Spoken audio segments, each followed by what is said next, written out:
Senhores deputados, deputadas, bom dia. Senhora presidente, caros colegas presentes à mesa, imprensa, galeria, fazer aqui um cumprimento especial, pedir licença aqui ao deputado Ricardo Arruda, para cumprimentar também o nosso prefeito da nossa região, Domingos França, ali de Montes Altos, prefeito reeleito, exitoso, faz uma grande administração por aquela cidade, o seu vice-prefeito, que está também com ele, Garibaldi,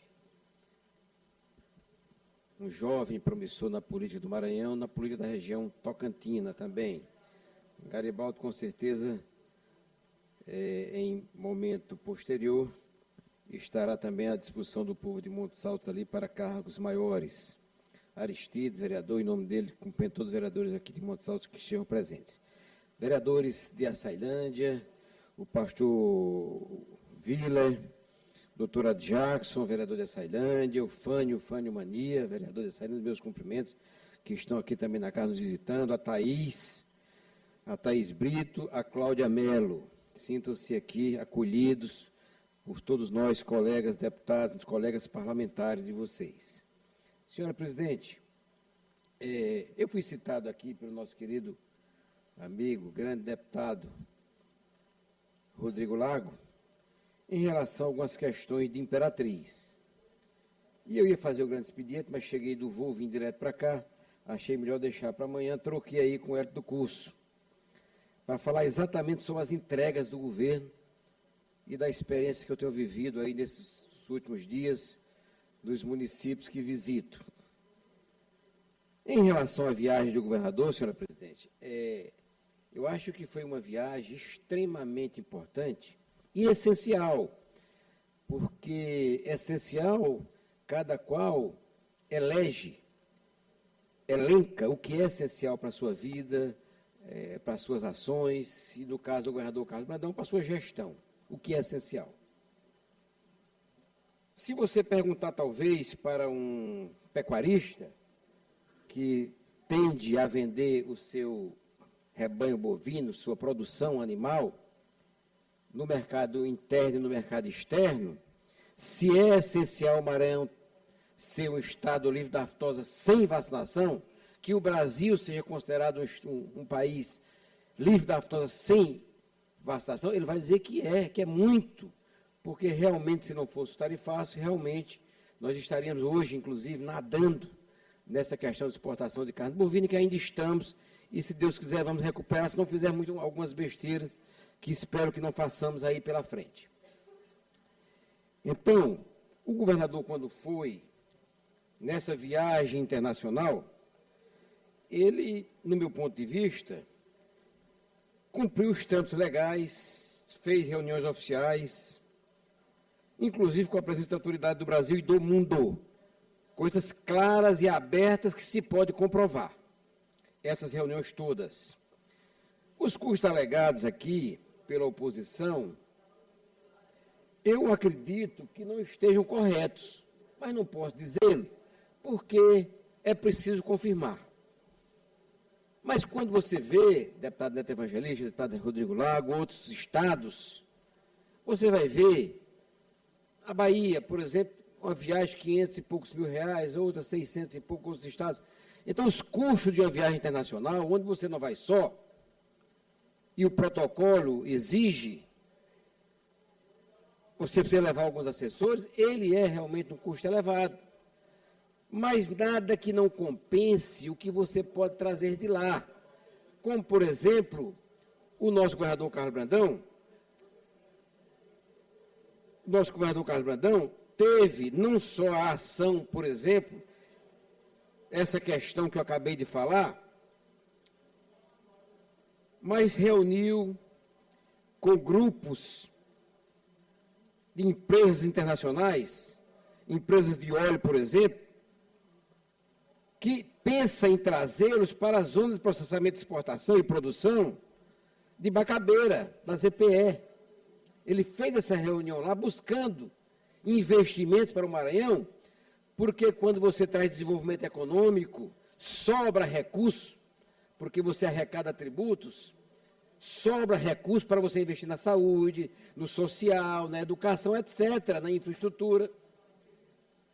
Se houver um Estado forte, com a presença de indústria, da agricultura, da pecuária, vai ter recurso para você aplicar para a sociedade, para o público, para o coletivo.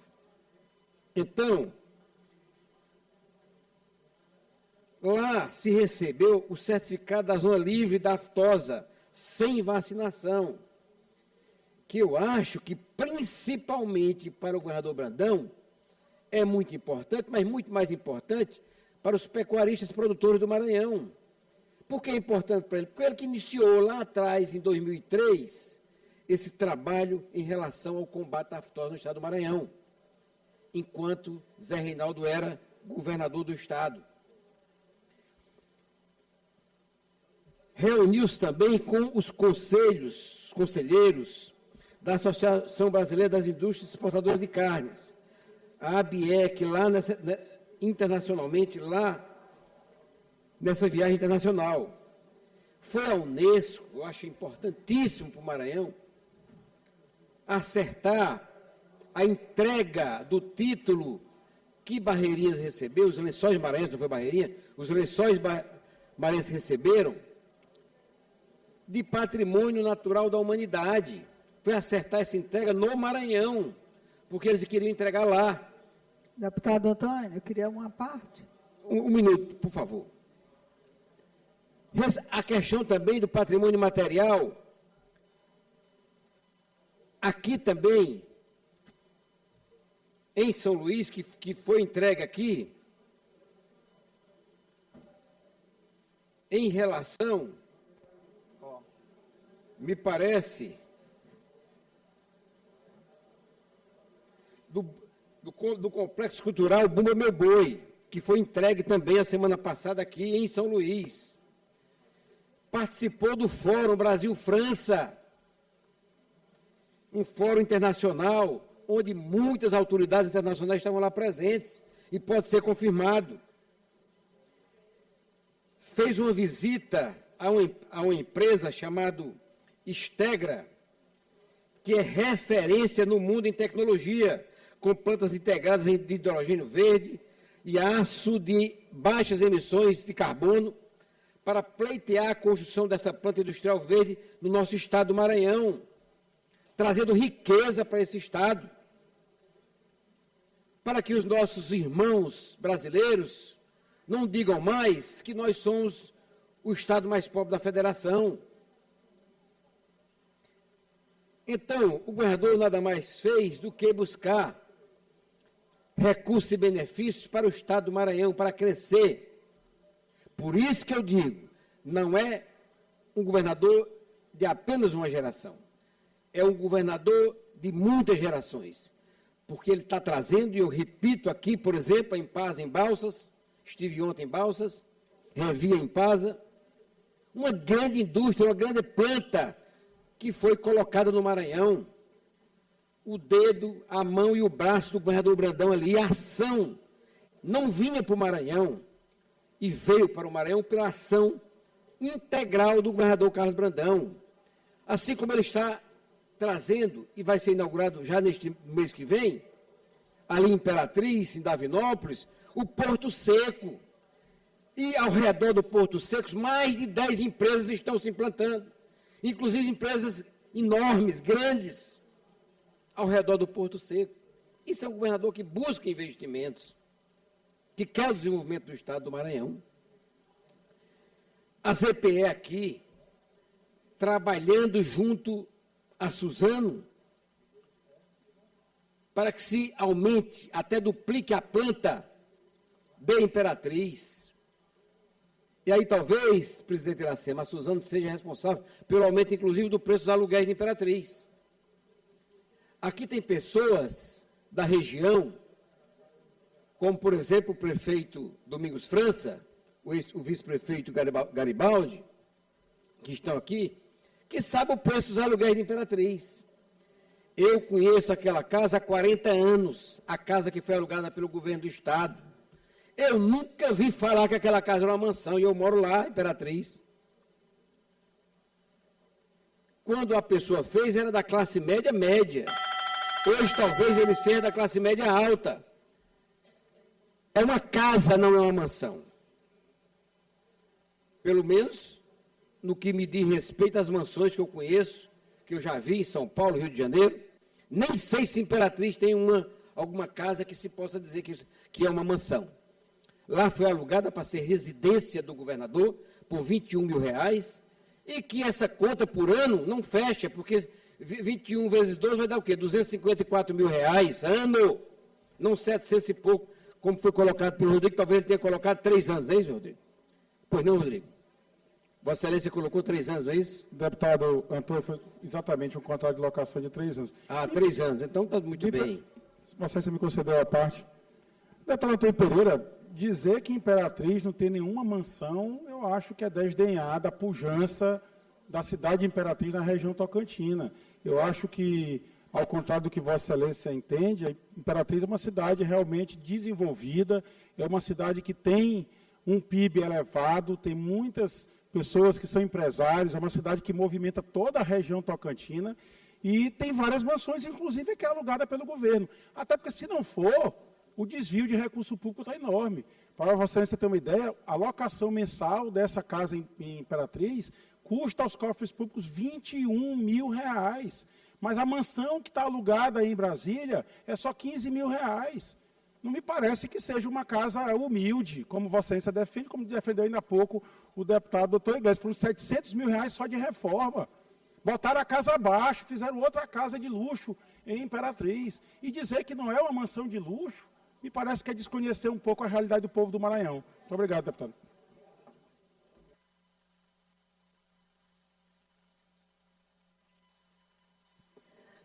Conclua, deputado.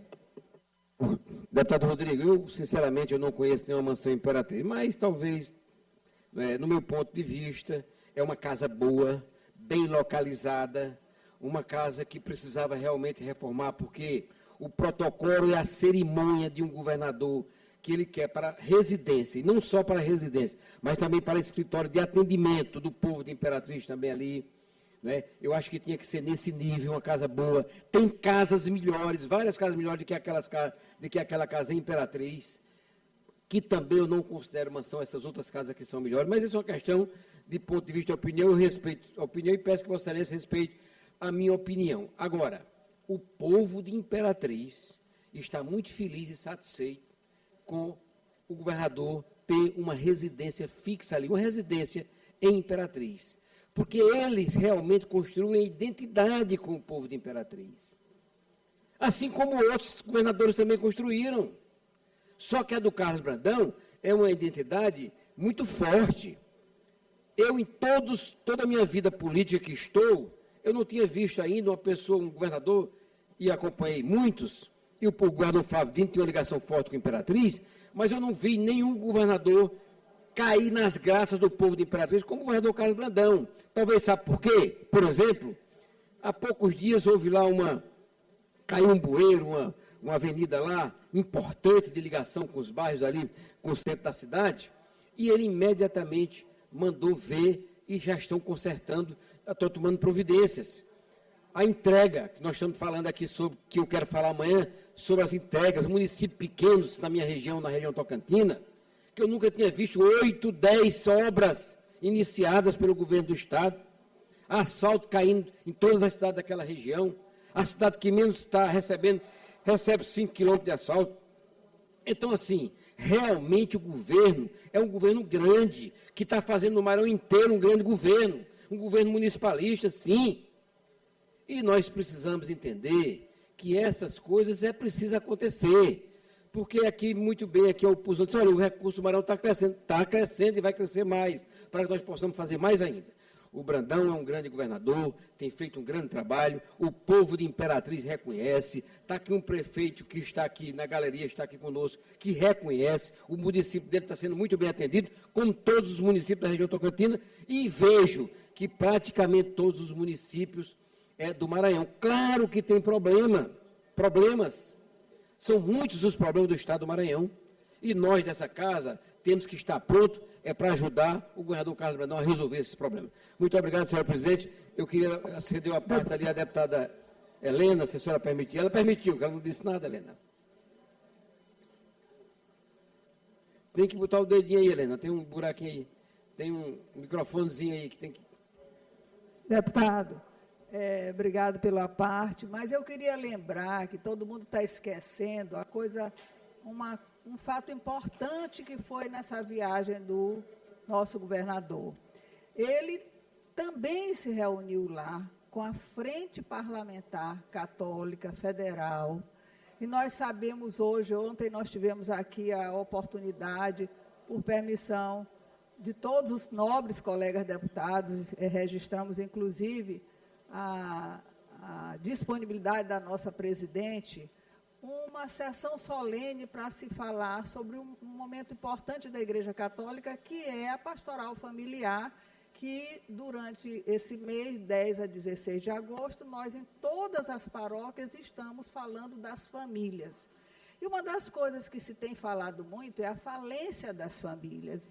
Exatamente o que está fazendo a Frente Parlamentar Católica, e foi uma das ações que o governador teve lá com a bancada federal, junto com o Papa, para que a gente encontre soluções, para que a família possa sair da pobreza, sair da miséria e efetivamente cuidar mais de seus filhos. Então, quando a gente fala do programa Maranhão Livre da Fome, a gente vê a grandeza do governador. E eu fico triste, muito triste, deputado, porque nesse mês de agosto, onde eu estava semana passada em São Paulo, e o que a gente mais falava na Câmara Federal?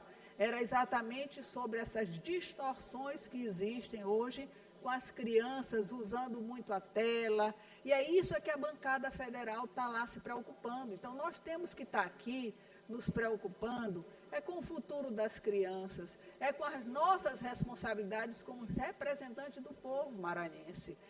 Questionar casas, questionar luxo, isso é um papel que realmente todos nós, quando podemos e temos oportunidade, vamos procurar viver melhor, né? Agora, o nosso papel aqui na Assembleia, o que a sociedade nos pede para representar, para discutir, são ações concretas que melhorem a infância, que melhorem a qualidade de vida das pessoas. É o empreendedorismo que o governador todos os dias está fazendo, quando ele entrega carrinhos do programa Mais Renda, quando ele faz uma série de ações dos restaurantes populares, que realmente tem tirado grande parte da dificuldade financeira da manutenção da alimentação das famílias.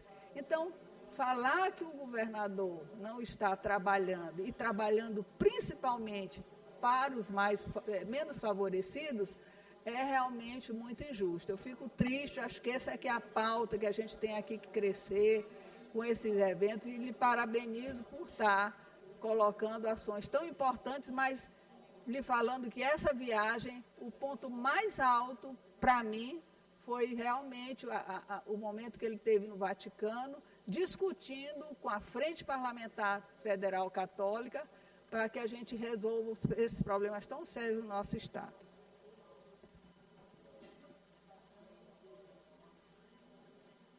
Conclua, deputado, seu tempo acabou.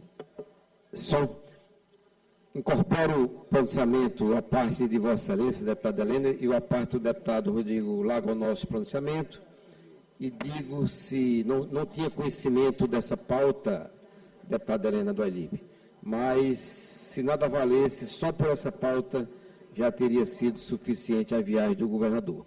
E quanto a ele viajar de primeira classe, o governador, o cerimonial do cargo, o protocolo exige, um homem de 67 anos de idade, exige que realmente seja uma viagem longa, uma viagem em primeira classe. Isso aí, não só ele, todos os governadores fazem isso, tanto do passado, do presente, e os do futuro também farão. Muito obrigado, senhora presidente.